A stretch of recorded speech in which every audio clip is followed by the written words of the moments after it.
The Pentagon has summoned U.S. military leaders to Virginia, with insiders linking the move to 3I Atlas. Hurling through space at a velocity that challenges belief, this is no ordinary asteroid, nor a regular orbiting rock.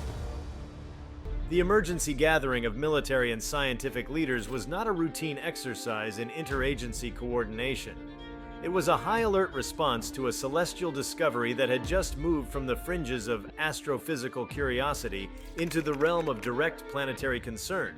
The designation 3Y Atlas, a designation once relegated to obscure reports and astronomers' forums, had now been elevated to the center of global defense strategy. NASA's warning had reverberated through defense circles, pulling in generals, analysts, and policymakers in a meeting designed to assess both the immediate and long-range implications of this threat. The message was stark. Something was coming, and the scale of its arrival was large enough to disrupt the delicate equilibrium of national and global security. Before we start, smash the like and subscribe buttons for more updates.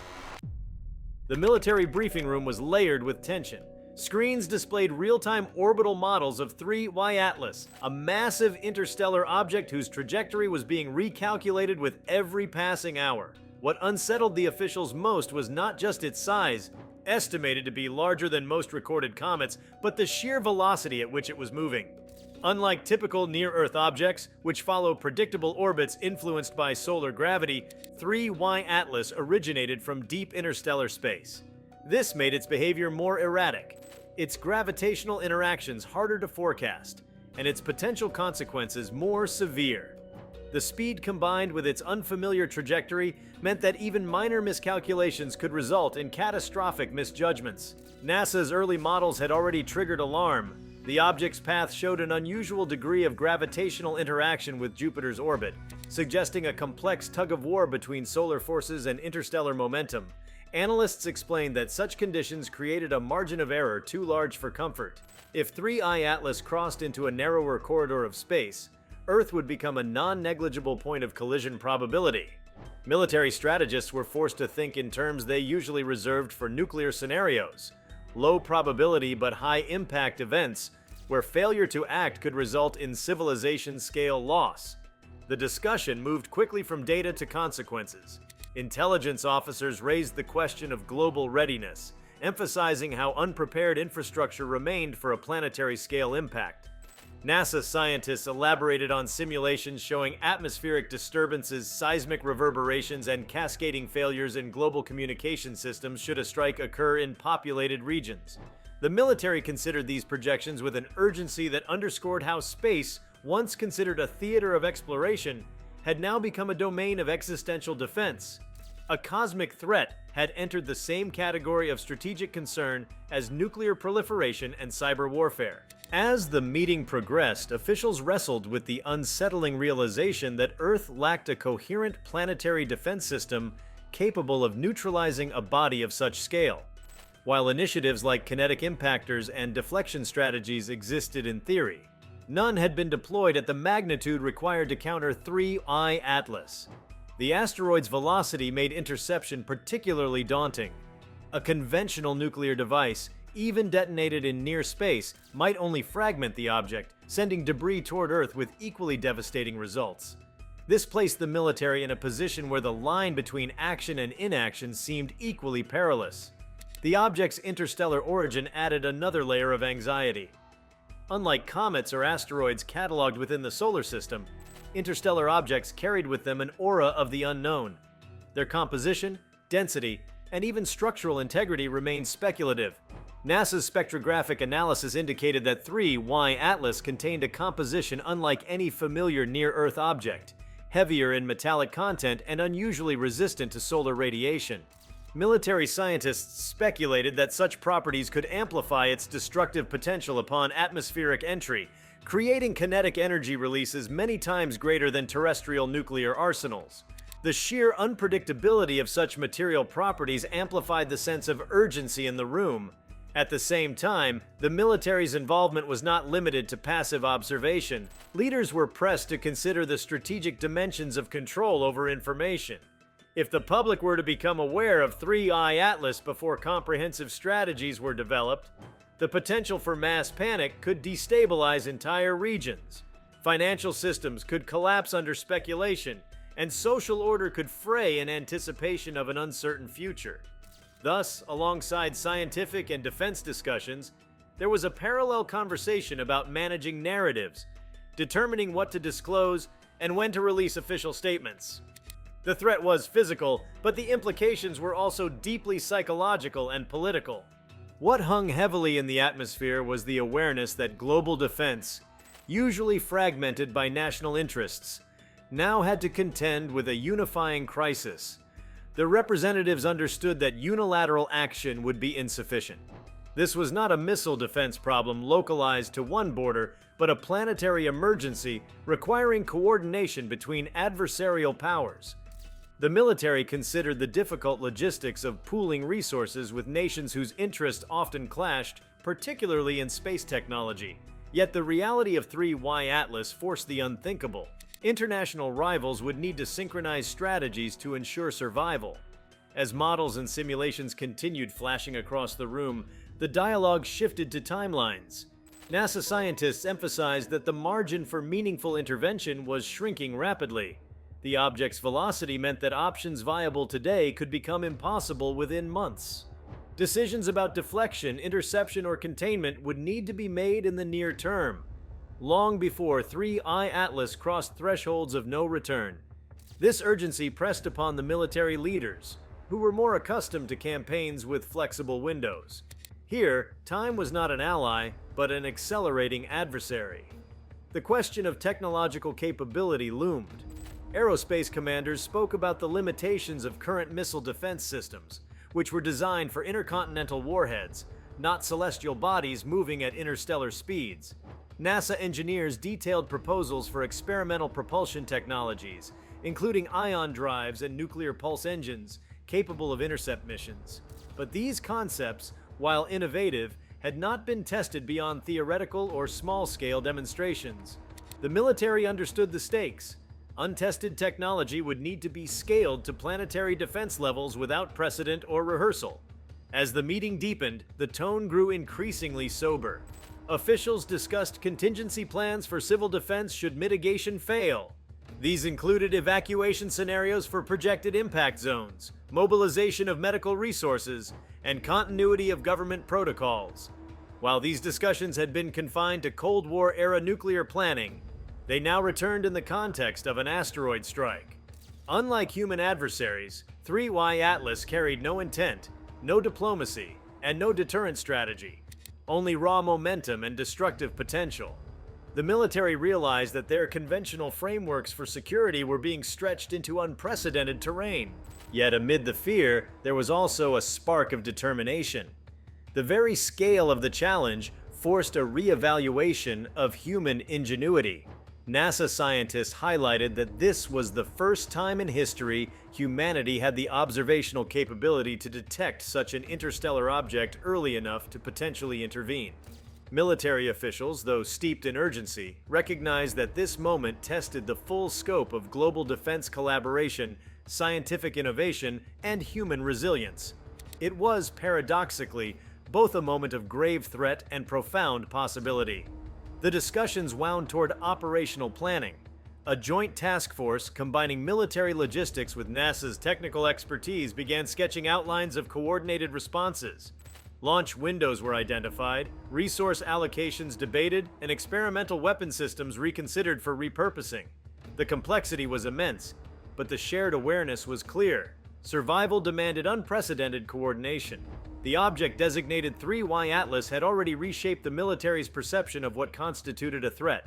It was not an enemy in the traditional sense, but it was a force of nature that could dwarf every arsenal ever assembled.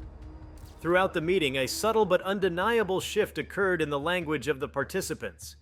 Terms like enemy and adversary gave way to words like existential and planetary. For a brief time, the divisions between nations, ideologies, and military doctrines blurred against the vast backdrop of a common threat from the cosmos.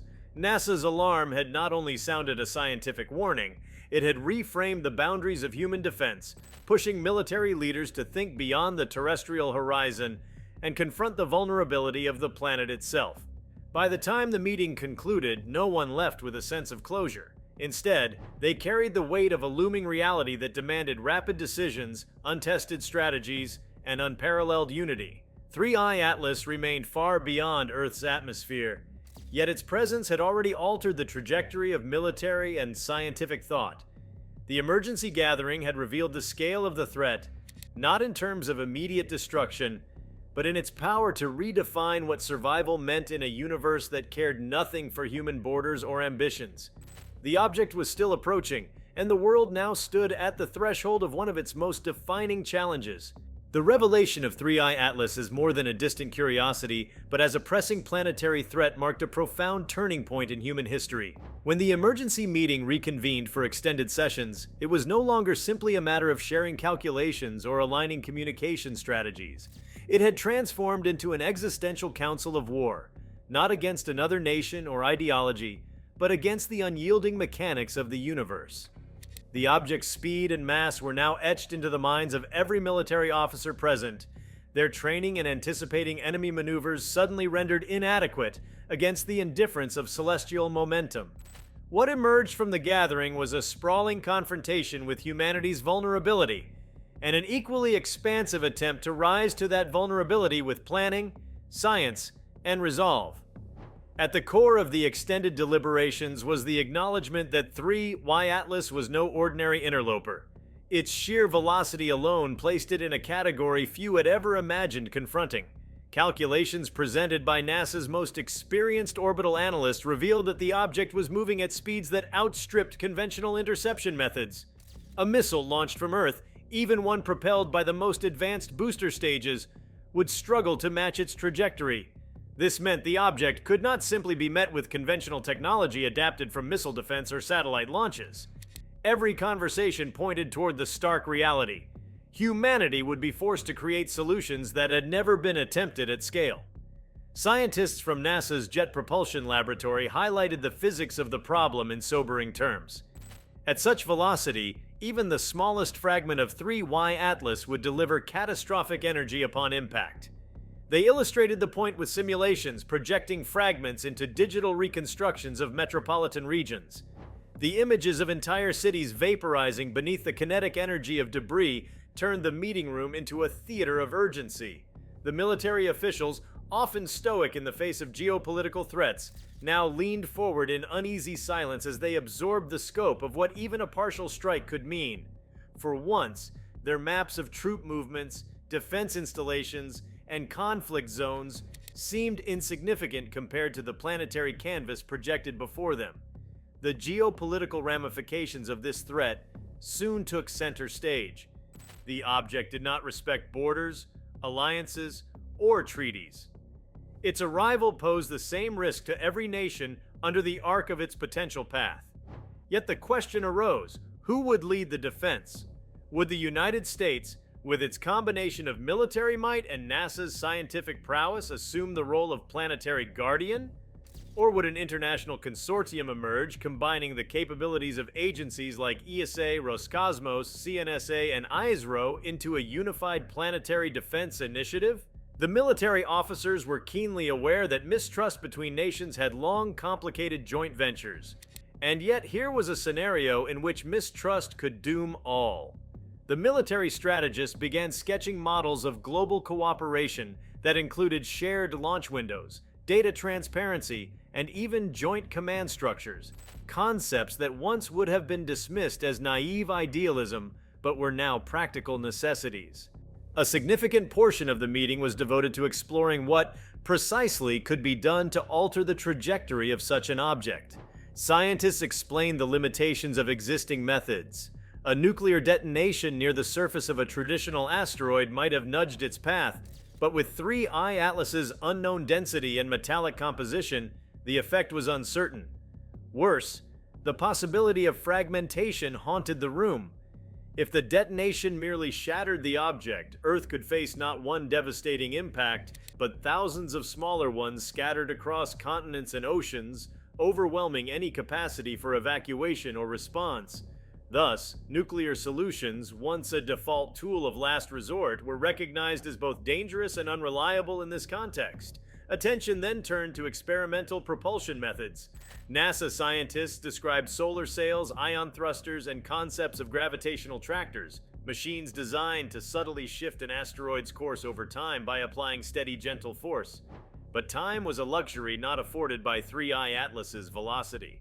These methods, though elegant, were designed for decades-long intervention windows, not the narrow years, or perhaps mere months, available before impact probabilities would solidify.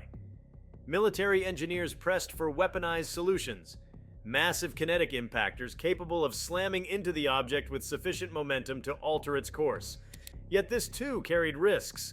With the asteroid's immense speed, even a well-aimed impactor could ricochet unpredictably, introducing fresh uncertainties into the equations. The discussions grew increasingly technical, but the implications remained deeply human. For every model of orbital mechanics displayed, there was an unspoken acknowledgement that entire nations could vanish should the calculations prove wrong. A projection of impact scenarios along different latitudes showed potential devastation, ranging from the obliteration of coastal megacities to tsunamis engulfing entire regions. The psychological effect of these simulations was evident. Hardened generals shifted uncomfortably in their seats, and scientists who had dedicated their lives to curiosity-driven research now found their work tethered to the survival of billions. The lines between science, defense, and politics blurred until all were part of a single desperate mission. One of the more sobering segments of the meeting involved consideration of communication with the public. The military was wary of disclosing too much too soon. They had seen how rumors and misinformation spread like wildfire, especially in the age of instant media. Panic could destabilize governments and fracture the fragile bonds needed for planetary coordination. Yet NASA's representatives argued that withholding information could be equally dangerous. The longer the public remained unaware, the greater the backlash would be when the truth inevitably emerged. The balance between transparency and secrecy became a delicate battlefield of its own, one that underscored how the threat of 3Y Atlas extended far beyond physics. It reached into the very heart of social stability. The military also began to consider worst-case scenarios not as abstract exercises, but as operational necessities. Evacuation plans were modeled for cities within the highest-risk corridors. These plans envisioned unprecedented mass movements of populations, dwarfing anything attempted in human history. The logistical challenges alone were staggering. How do you move tens of millions across continents with limited time and finite resources? How do you maintain order when the destination of safety itself is uncertain? These questions underscored the fragility of even the most advanced societies when faced with cosmic indifference. NASA scientists attempted to ground the conversation in probability models. They emphasized that while the chances of direct impact remained relatively small, the severity of consequences warranted preparation at a level usually reserved for certain catastrophes. The military, however, was conditioned to act on the principle that even a low-probability event must be treated with utmost seriousness when the stakes are existential. The interplay between scientific caution and military urgency created a dynamic tension, one that propelled the discussions deeper into the realm of action rather than speculation. As hours turned into days of extended sessions, the meeting evolved into a crucible of innovation. Ideas once relegated to science fiction began to be entertained with fresh seriousness. Concepts such as deploying fleets of autonomous drones in orbit to act as sacrificial impactors were considered. Proposals emerged for weaponizing mining technologies intended for asteroid exploitation, repurposing them into planetary defense tools. Engineers spoke of developing electromagnetic railguns capable of launching dense projectiles at velocities previously thought impractical, their targets not enemy bases but the onrushing bulk of 3Y Atlas. Each idea carried with it immense technical hurdles, but each was also a thread in the tapestry of possible salvation. One recurring theme was the recognition that this event would redefine the very notion of security. No longer could military leaders confine their planning to terrestrial threats. The Earth itself had become a fortress in need of defense from the cosmos. This realization reshaped strategic thinking. For decades, space had been treated as a domain for satellites, reconnaissance, and the projection of power through orbital assets. Now it was clear that space was a battlefield of survival itself. The presence of 3I Atlas forced the acknowledgement that planetary defense was not a distant dream, but a present imperative, as vital as nuclear deterrence or cyber resilience. Another aspect explored was the cultural and symbolic meaning of the object's approach. Philosophers, though not part of the military meeting, had been quoted in parallel discussions, noting that humanity had always looked to the stars for inspiration. Now the stars were sending a challenge. In the past, civilizations collapsed under threats they could not comprehend: natural disasters, plagues, invasions. But for the first time, humanity had the tools to identify a threat beyond its world before it arrived. This knowledge was both a burden and a gift. The military officers, though pragmatic, could not escape the weight of this symbolism. They were no longer just guardians of nations. They had been thrust into the role of guardians of the planet. At one point, the meeting considered historical precedents. The Tunguska event of 1908 and the Chelyabinsk meteor of 2013 were cited as examples of how even small celestial bodies could unleash enormous destructive force. Those events had been localized, sparing humanity from widespread disaster. Yet they served as stark reminders that cosmic impacts were not hypothetical. They were part of Earth's history. 3I Atlas was simply the latest and most ominous reminder that the planet's survival was subject to forces far beyond its control. The military officers understood that failing to respond would not only risk catastrophe, but also squander the unique opportunity to prove that humanity could rise above the passive fate of the past. As the extended discussions drew to their temporary pause, the atmosphere in the room was both heavy and charged with purpose. Every participant understood that the true work had only begun. Task forces would be formed, research accelerated, resources diverted. The challenge ahead was monumental, but so was the resolve beginning to crystallize.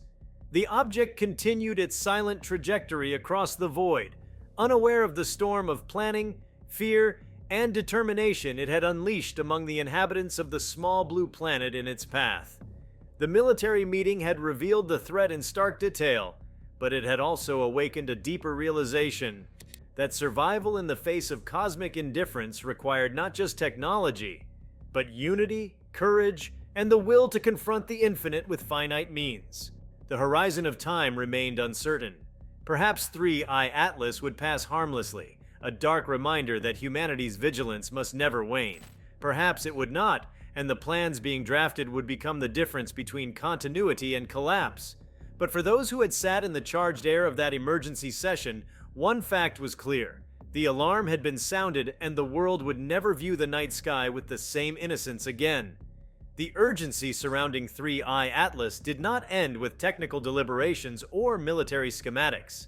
The extended conversations spiraled into dimensions that had never been discussed in a war room before, touching not only on science and logistics, but on philosophy, law, faith, and the very definition of civilization's endurance.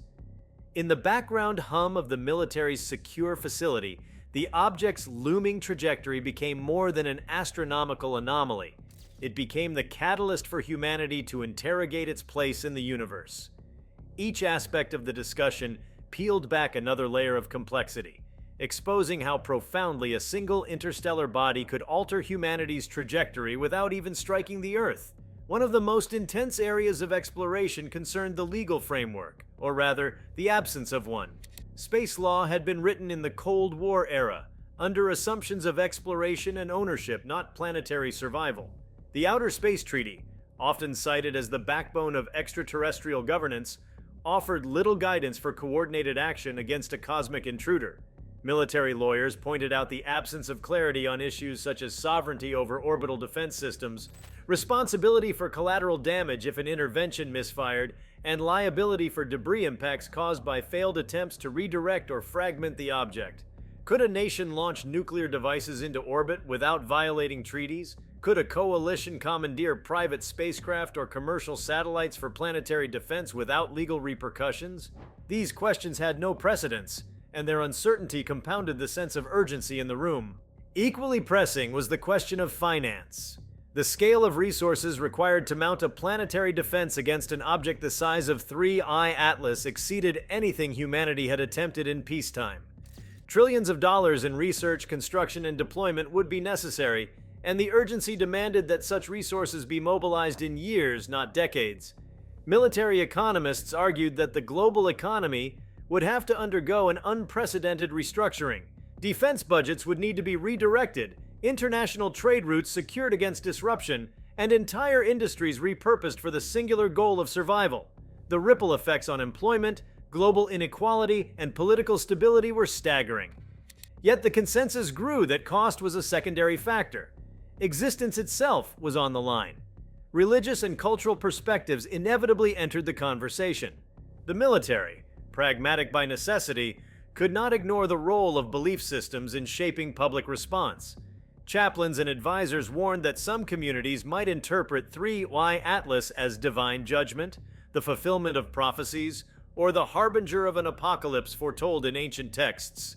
Leaders would need to prepare for waves of fatalism, radical movements, and sects proclaiming the futility of human resistance. At the same time, other traditions might see the crisis as a test of stewardship, urging humanity to rise to its responsibility as caretakers of Earth. Military sociologists argued that understanding these cultural interpretations would be essential to maintaining morale and preventing social collapse. The psychological burden on individuals was another domain of grave concern. Experts outlined the mental health toll that could result if the truth about 3I Atlas spread uncontrollably. Anxiety, depression, and despair could sweep across populations, destabilizing militaries, economies, and governments before the object even arrived.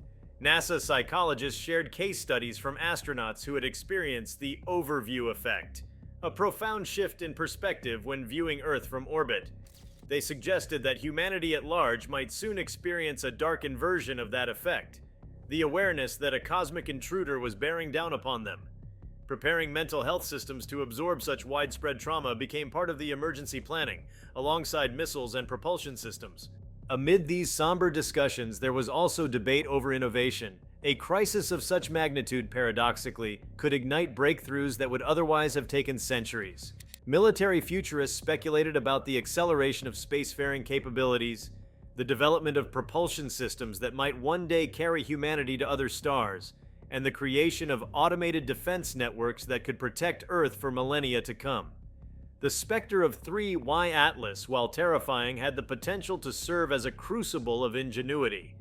The generals in the room recognized the irony. Survival required not just defense but also vision. If humanity succeeded in averting catastrophe, it would emerge with tools and technologies that might redefine its place in the cosmos. The meeting also delved into contingency plans for knowledge preservation.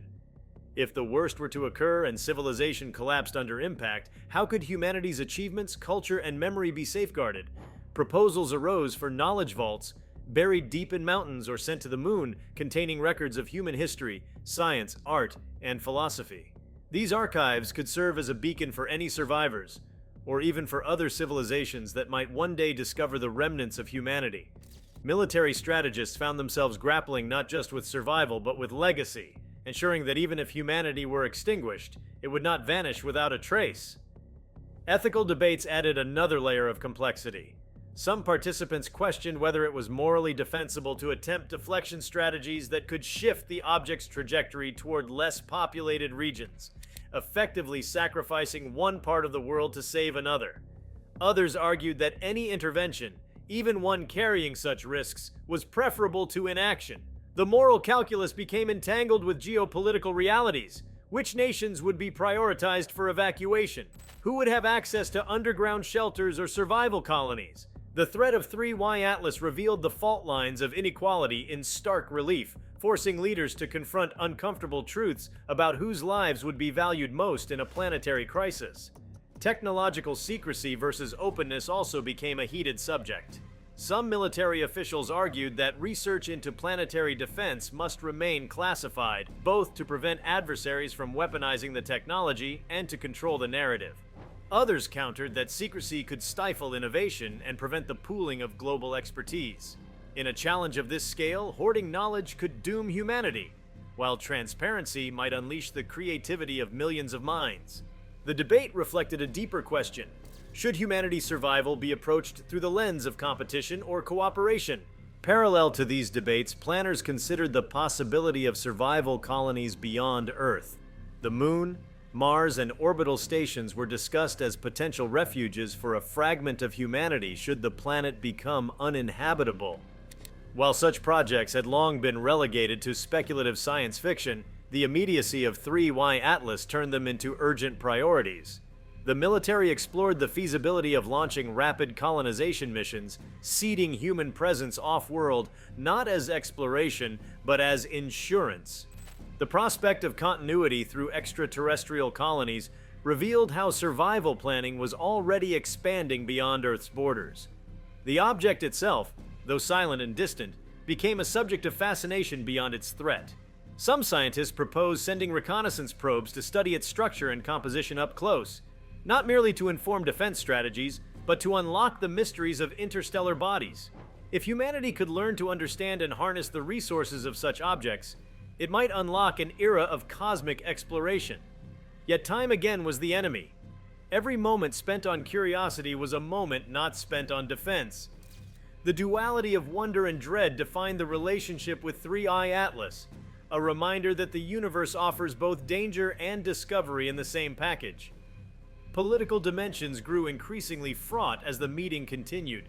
Some nations were hesitant to contribute resources without guarantees of protection, while others demanded leadership roles in the Planetary Defense Initiative. Alliances strained under the weight of survival, and the military recognized the danger of paralysis through negotiation. Time did not bend to human bureaucracy. Thus, the idea of a planetary defense command, a supranational authority with the power to act decisively, emerged. Such a body would be unprecedented, stripping nations of sovereignty in the name of survival. The very act of considering it revealed how deeply 3Y Atlas had destabilized the foundations of international order. If you liked this video, please give it a like and subscribe to our channel. Also, leave your comments below and tell us.